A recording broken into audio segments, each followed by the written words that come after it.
খুব অল্প মশলা দিয়ে চিকেনের একটা দারুণ মজাদার রেসিপি দেখতে হলে আমার পুরো ভিডিওটি না টেনে দেখতে থাকুন। প্রথমেই নিয়ে নিচ্ছি ব্রয়লার মুরগি। ব্রয়লার মুরগিগুলো আমি কেটে নিয়েছি। এখানে শুধু রান আর থায়ের অংশগুলো আছে। এগুলো এখন একটা কাঁটা চামচ দিয়ে ফুটো ফুটো করে নিব। এই জন্য আমি বড় সাইজের কাঁটা চামচটা নিব, ছোটোটা না, তাহলে খুব সুন্দর মতো ছিদ্রগুলো হবে আর কাটার দরকার নেই কোনোভাবেই।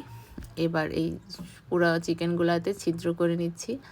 ছিদ্র করে নেওয়ার পরে দেখেন ছিদ্রগুলা মোটা কাপটা চামচ দিয়ে করেছি, তো এই জন্য বেশ দেখা যাচ্ছে ছিদ্রগুলা বড় বড়। তো এটা ছিদ্র করে নেওয়ার পরে এরপর আমি এটাকে ম্যারিনেশন করে রাখবো অল্প কিছু মশলা দিয়ে। খুব বেশি কিছু দিব না, দিব একটু আদা বাটা পরিমাণ মতো চিকেন অনুপাতে, আদা বাটা আর একটু রসুন বাটা। আদা বাটা রসুন বাটা দেয়া হলে এর মধ্যে দিয়ে দিব গোলমরিচের গুঁড়া। আমি আমার চিকেনের অনুপাতে দিয়েছি। এই যে গোলমরিচের গুঁড়াটা একটু বেশি করে দিচ্ছি, কারণ খুব বেশি মরিচ থাকবে না তো। আর চাইলে শুকনো মরিচের গুঁড়া দিতে পারেন, বাট আমি পছন্দ করি না। আর দিয়ে দিলাম একটু সয়া সস। সয়া সসটা দিয়েছি সামান্যই, খুব বেশি না। আর একটু দিয়ে দিব লবণ, দিয়ে লবণ দিব আর একটু দিব লেবুর রস। এই যে লবণ দিয়ে দিলাম, এবার দিয়ে দিচ্ছি লেবুর রস। লেবুর রসটা দিয়ে ভালো মতো মেখে রাখবো। লেবুর রসটা আমি বলবো অবশ্যই দিয়ে দিবেন, তাহলে চিকেনটা খুব ভালো লাগবে খেতে। কারণ লেবুর রসটা একটু টক ফ্লেভারটা দিবে, এই জন্য এটা খুব মজা লাগবে। যেহেতু আর খুব বেশি মশলা দিব না, খুব বেশি বলতে আর কোনো মশলাই দিব না, এই অল্প কটা মশলাতেই এই চিকেনটা রান্না হয়ে যাবে। এই চিকেনটার সাথে খেতে হবে সবজি, সতে করা সবজি, ওটাও দেখাচ্ছি। আগে চিকেনটা ভালো করে ম্যারিনেশন করে এটা রেখে দেব 30 মিনিট। অ্যাটলিস্ট 30 মিনিট রাখতেই হবে, পারলে 1 ঘন্টাও রাখতে পারেন, তবে আমি বলবো 30 মিনিট অবশ্যই রাখবেন।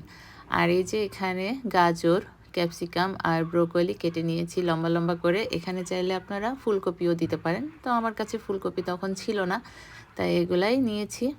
একটু পাতলা করে লম্বা করে কেটে নিয়েছি, এটা যাতে খুব ভাজতে ভাজতেই সিদ্ধ হয়ে যায়। কারণ সতে করলে তো খুব বেশি যে একেবারে নরম তুলতুলে হবে তাও হবে না, তবে খুব দ্রুতই এমন একটা সিদ্ধ হবে যেটাতে আমরা খেতে পারবো। যাই হোক, প্রথমে আমি 30 মিনিট পরে ফ্রাই প্যানে দিয়ে দিচ্ছি বাটার।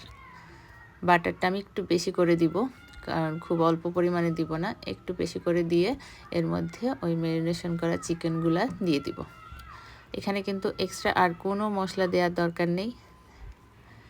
চিকেনটা দিয়ে এখন ঢাকনা দিয়ে মিডিয়াম হিটে ঢেকে রাখবো।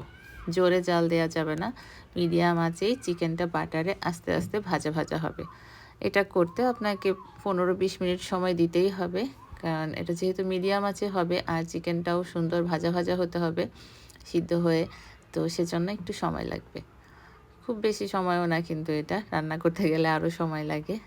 এই যে দেখেন এক পাট কিন্তু অনেকটাই একটু ব্রাউনিশ হয়ে এসেছে, কিন্তু এটাকে আরও ভালো করে ভাজতে হবে। উল্টায়ে দিলাম।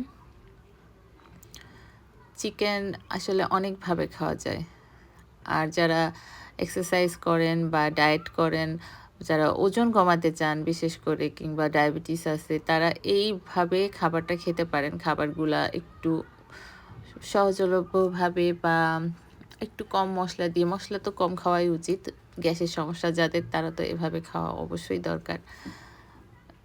এরকম খাওয়া অনেকেই পছন্দ করে না, তবে এই খাবারগুলো কিন্তু আবার 5 স্টার হোটেলে অনেক দামে বিক্রি হয়। কারণ এই খাবারগুলো খুব ইজিলি প্রসেস করা যায়, কিন্তু আসলে আমরা বাসায় এভাবে করি না সাধারণত। আবার বাইরের কোথাও হোটেলে গেলে ঠিকই পছন্দ করে খাই। এই যে আমার চিকেনগুলো দেখেন লাল লাল করে ভাজা হয়ে গেছে, এখন এগুলাকে আমি প্লেটে উঠিয়ে নিচ্ছি। দেখেন ঠিক এভাবে, এটা খেতে কিন্তু খুবই মজার হয়, খুবই জুসি জুসি হয়, ড্রাই হয় না, অসম্ভব মজা লাগে। এইবার আমি ওই বাটারের মধ্যেই আমার এই গাজর, ব্রোকলি আর ক্যাপসিকামটা ভেজে নিব। এর মধ্যে এখন দিয়ে দিব একটু সামান্য গোলমরিচের গুঁড়া আর একটু লবণ, আর কিছু দিব না। এইটা দিয়ে নেড়েচেড়ে ভেজে নিব 5 মিনিট, সর্বোচ্চ 5 মিনিট, এর বেশি ভাজা লাগবে না, কারণ জোর জালে এটা 5 মিনিট ভেজে নিলেই হয়ে যাবে সুন্দর সতে।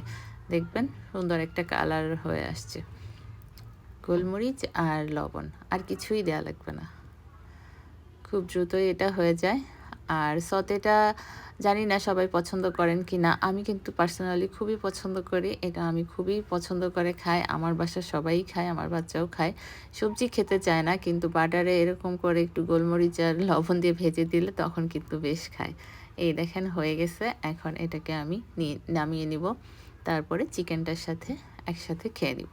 এটা রাতে বা সকালে আপনারা ডায়েট যারা করেন অবশ্যই খেতে পারেন। খুবই হেলদি খাবার, এবং যাদের গ্যাসের সমস্যা আছে, ডায়াবেটিসের রোগী আছেন তারাও খেতে পারেন। এটা খুবই মজাদার একটা খাবার এবং হেলদিও। তো খুব ঝটপট হয়েও যায়। সবাই সুস্থ থাকবেন, ভালো থাকবেন, এভাবে ট্রাই করবেন। আল্লাহ হাফেজ।